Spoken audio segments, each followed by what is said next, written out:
Islamic point of view سے دیکھوں تو جو ہمارا اسلام ہے، ہمارا جو دین ہے،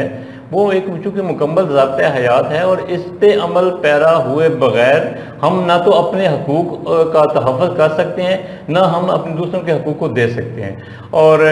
جہاں تک بات ہے، آپ دیکھ لیں کہ آج سے 1400 سال پہلے جو معاشرہ تھا، جس معاشرے میں بچیوں کو زندہ درگور کر دیا جاتا تھا اور اپنے حقوق جو ہے وہ چھین کے لیے جاتے تھے، اس معاشرے میں آپ صلی اللہ علیہ وسلم نے جب آپ کی بعثت ہوئی تو اس کے بعد آپ دیکھیں کہ صرف 23 سال میں اس معاشرے نے کتنا مہذب اور کتنا خوبصورت انداز سے اس نے ترقی کی کہ وہ معاشرہ جو تھا، وہ جو سوسائٹی تھی، وہ دنیا کی خوبصورت ترین اور پرامن سوسائٹی بن گئی۔ بے شک جی، بالکل پیارے آقا حضرت محمد مصطفیٰ صلی اللہ علیہ وسلم رحمت العالمین ہیں، اور ان کے آنے سے بہت ساری جاہلیت کا خاتمہ ہوا، بہت سی بوسیدہ جو رسومات تھی ان کا خاتمہ ہوا، جبکہ جہاں پہ بچی کو زحمت سمجھا جاتا تھا، بوجھ سمجھا جاتا تھا، نفرت کی جاتی تھی بچی سے، اور آپ صلی اللہ علیہ وسلم کے آنے کے بعد اس بچی کو رحمت سمجھا جاتا ہے۔ تو جی بالکل، آپ دیکھیں جب تھوڑے سے عرصے میں اسلام نے اتنی ترقی کی کہ وہ طول و عرض میں دنیا کے ہر کونے اور گوشے میں پھیل گیا، اس کی وجہ یہی تھی کہ لوگوں کا یہ خیال تھا کہ اسلام ہی ایک واحد ایسا دین ہے جو ہمارے حقوق کو پورا کر سکتا ہے، اور ہم اس سے اپنے حقوق لے سکتے ہیں اور ہماری حفاظت کر سکتے ہیں، اور ہماری حفاظت ہوگی۔ اور اس کی وجہ یہی تھی کہ جو ہے وہ اسلام نے اتنی جلدی ترقی کی اور پوری دنیا میں پھیل گیا۔ بالکل، بہت شکریہ امجد صاحب۔ اب بریک کا ٹائم ہے، ہم ایک چھوٹی سی بریک لیتے ہیں اور ملاقات کریں گے اس بریک کے بعد۔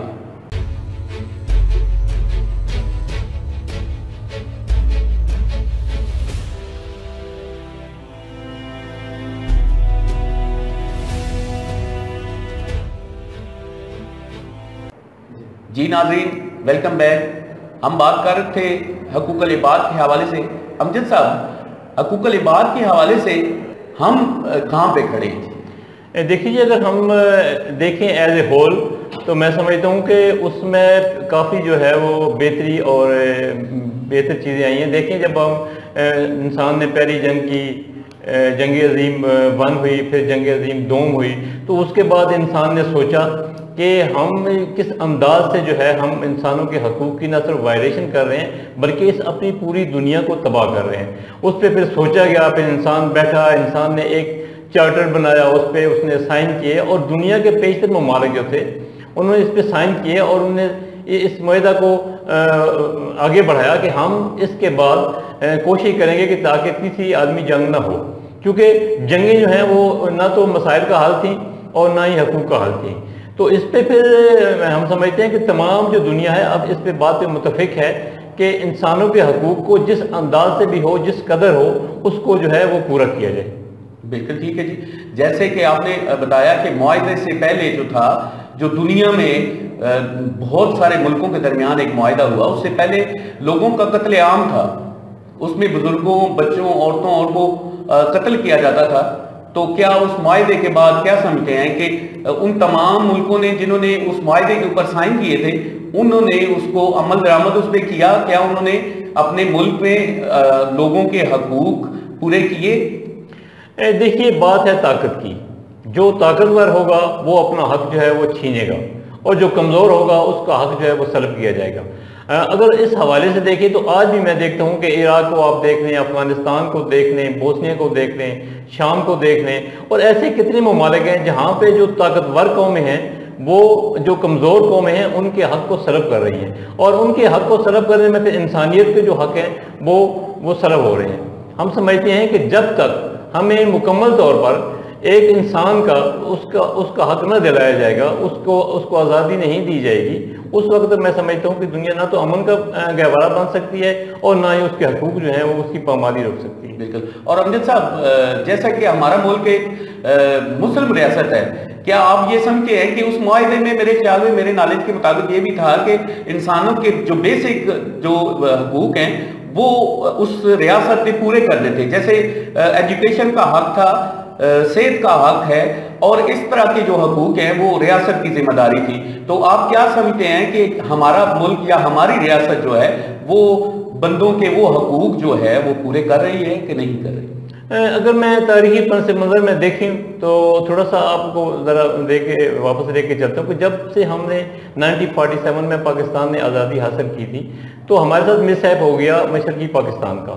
وہاں پہ انہوں نے یہ سمجھا کہ شاید ہمارے حقوق جو ہیں وہ ہمیں اس انداز سے نہیں مل رہے جس انداز سے ہمیں ملنے چاہیے تھے, اور اس کے نتیجے میں ہمیں ایک بہت بڑا نقصان ہوا اور مشرقی پاکستان جو ہے وہ بنگلہ دیش کی صورت میں ہم سے ارادہ ہو گیا. پھر اس کے بعد ہم نے سوچا, اس پہ غور کیا, اور اس کے بعد ہم نے اپنے قانون میں مختلف قسم کی تبدیلیاں کی اور کوشش کی کہ جہاں جہاں انسانی حقوق کی پامالی ہو رہی ہے وہاں اس کو روکا جائے, اور میں سمجھتا ہوں کہ ہم کافی حد تک اس میں کامیاب بھی ہوئے ہیں. اب تو ماشاءاللہ ہم دیکھتے ہیں کہ جو ہمارے صوبے ہیں وہ بھی اپنا مکمل حق رکھتے ہیں. ایک انسان جو ہے اس کو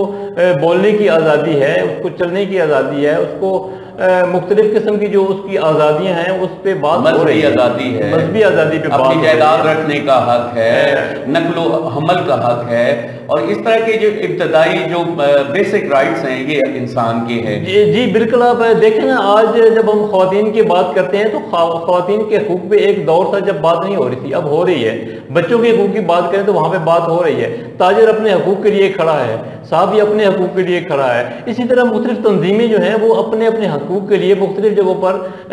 کوشش کرتی ہوئی نظر آتی ہیں. تو یہ اسی کا پیش خیمہ ہے کہ جب ان کو آگاہی ہوئی, ان کو پتہ چلا, ان کو اپنے حقوق کے بارے میں یہ پتہ چلا کہ ہمیں حقوق کس طرح لینے ہیں, کس طرح ہمیں ریاست حقوق دے گی, اس انداز سے ہم دیکھو تو کافی حد تک ہم نے بہتر انداز سے بہتری ہے. اور جیسا کہ معاشرے کے اندر دیکھا جاتا ہے کہ ایک دور تھا کہ جب بچیوں کو پڑھایا نہیں جاتا تھا. اب اگر ہم ہیلتھ ڈپارٹمنٹ جاتے تھے تو صرف ہمیں میل ڈاکٹرز جو تھے وہ نظر آتے تھے. اب ماشاءاللہ ہم دیکھتے ہیں کہ میل سے زیادہ جو فیمیل ڈاکٹرز ہیں وہ زیادہ ہیں. تو اس حوالے سے کیا سمجھتے ہیں, جو میرا نقطۂ نظر ہے, کیا جو صنفی امتیاز ہے اس کے خاتمے کے حوالے سے ہماری ریاست نے کوئی کام کیا؟ میں سمجھتا ہوں کہ 70 کی دہائی کے بعد جتنی امپرومنٹ انسان نے بلکہ پاکستان نے اس حوالے سے کی ہے وہ قابل ستائش ہے. آج جو ہے آپ کسی بھی شعبے میں چلے جائیں, آپ آرمی میں چلے جائیں, آپ کسی بھی جو فورسز ہماری ہیں اس میں چلے جائیں, آپ ہاسپٹل چلے جائیں, مطلب آپ کسی بھی آپ ٹیچنگ کے شعبے میں چلے جائیں, آپ نرسز کے شعبے میں چلے جائیں, ڈاکٹر آپ دیکھ لیں, انجینئر دیکھ لیں, وکلاء دیکھ لیں, تو آپ کو ایک بیلنس نظر آئے گا. گو کہ اس انداز سے ابھی ہم نے کامیابیاں حاصل نہیں کی ہیں, لیکن میں سمجھتا ہوں کہ اگر اسی انداز سے جس طرح ہم اس میں امپرومنٹ لاتے جا رہے ہیں تو یقیناً بہتری ہوگی. ماشاءاللہ جی, بالکل اسی طرح. اور انشاءاللہ اللہ تعالیٰ کرے کہ ہمارے ملک میں صنفی امتیازات کا جو ہے وہ خاتمہ ہو اور ہمارا ملک جو ہے مزید ترقی کرے. تو آپ کو میں اس حوالے سے ایک میرا کویسچن ہے امجد صاحب, کیا آپ سمجھتے ہیں کہ ہمارے ملک کے اندر آئے روز جو میڈیا کے اوپر بچوں اور خواتین کے ساتھ وائلیشن کے کیس دکھائے جاتے ہیں, اس حوالے سے آپ کیا سمجھتے ہیں, یہ کس کی کمزوری ہے اور کیا کرنا چاہیے ایسے جو واقعات ہیں یا حادثات ہیں ان کو روکنے کے لیے؟ دیکھیے, میں سمجھتا ہوں کہ ہمارے ہاں اویئرنیس کی اور تربیت کی بہت زیادہ کمی ہے. جب تک ہمارے ہاں اتنی معلومات نہیں ہوں گی اور اتنی اس انداز سے تربیت نہیں ہوگی اس وقت تک ایسے واقعات نہیں رک سکتے. اور ہمیں چاہیے کہ ہم اپنے بچوں کو گھر سے ایسی تربیت دیں تاکہ وہ جو ہے جیسے بھی وہ باہر ہیں ان کو پتہ ہو کہ ہم نے کہاں کہاں پہ کس کس انداز سے ہم نے جانا ہے اور کیا کیا چیزیں ہماری کرنے کی ہیں اور کیا کیا چیزیں ہمارے نہ کرنے کی ہیں. بالکل اسی طرح امجد صاحب. اور جیسا کہ ہم ایک چھوٹی سی بریک کے بعد حاضر ہوتے ہیں عام ناظرین.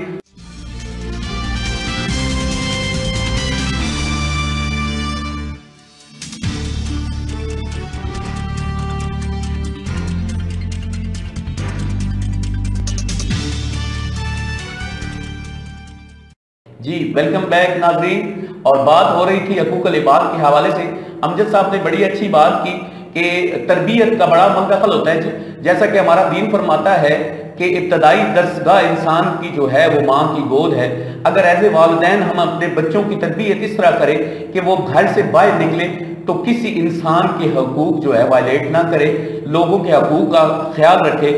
اور خدمت خلق کا جذبہ جو ہے وہ ان کے اندر موجود ہو۔ تو امجد صاحب، ایک سوال میرا آپ سے ہے کہ جو ہماری سماجی تنظیمیں ہیں وہ حقوق العباد کے حوالے سے ان کا کیا کردار ہے؟ میں جہاں تک سمجھتا ہوں کہ جو ہمارے سماجی کارکن ہیں، جو ہماری سماجی تنظیمیں ہیں، وہ گورنمنٹ کے جو ڈپارٹمنٹس ہیں، گورنمنٹ کے جو ادارے ہیں، ان کے ساتھ مل کے ایسے بہت سے عوامل ہیں جن پہ کام کر رہی ہیں۔ جیسے اگر ہم ہیلتھ سیکٹر میں جاتے ہیں تو وہاں پہ ہم دیکھتے ہیں کہ بہت سارے ایسے پرائیویٹ ادارے ہیں جو وہاں پہ ایسی جگہوں پہ جا کے کام کر رہے ہیں جہاں پہ گورنمنٹ کی رسائی نہیں ہوتی ہے۔ اسی طرح آپ ایجوکیشن میں دیکھیں تو بہت سارے ایسے ادارے ہیں جو ایجوکیشن پہ اویئرنیس بھی دے رہے ہیں اور ایجوکیشن بھی لوگوں کو تعلیم بھی دے رہے ہیں اور بہت زیادہ وہ افیکٹو بھی ہے۔ اسی طرح آپ لیگل ایڈ دیکھ لیں،